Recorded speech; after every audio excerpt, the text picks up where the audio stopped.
Práctica social que nos relaciona como pueblo, como raza, nuestro corazón fusiona y funciona intercambiando sabiduría y voluntad, entregando lo mejor en nuestra reciprocidad, apañando en forma solidaria, ejercicio sano, todo ayudan a uno y uno devuelve la mano en la siembra, en la cosecha, nuestro actuar sincero, vale un peño, un ala bien bueno y que tener dinero, también un cariño, abrazo hacia alguien que se estima, intercambiar nuestro trabajo que con las manos se cultiva, es compartir tomando mate, haciendo quizá un curry wing que en una recuperación donde no hace falta la plata, sino peso en la frente como centro comercial es donde se endeuda la gente porque rompe con el modelo económico consumista donde el euro y el dólar se pelean por ser protagonistas. Trafiku lealu tu fachima pumu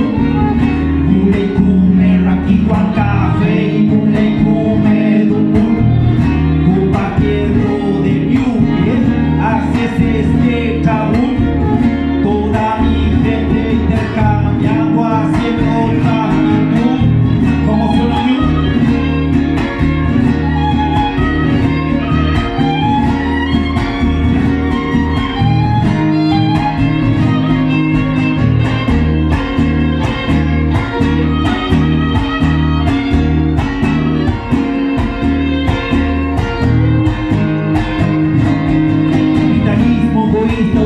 Estafador, su dinero, su fortuna aquí no tienen valor, ya que el valor más importante es adoptar las cosas simples que tomaban reemplazables de corazón y quebrantables con un pacto de amistad con mi trajín, compartiendo un yimun, kenyikimun, un palín, contando de nuestra cultura, como visión, nuestra raíz, hablando de nuestra familia, nuestro wifi, origen de donde viene nuestra hermandad, humildad que fortalece nuestra identidad, palabras verdaderas de que se vinculan. En esta estrofa las escribo con mayúscula, así es la forma mutua fraterna con la que nos regimos hacia un hermano, hacia la tierra, en el lugar donde vivimos, agradeciendo con ofrenda respetuoso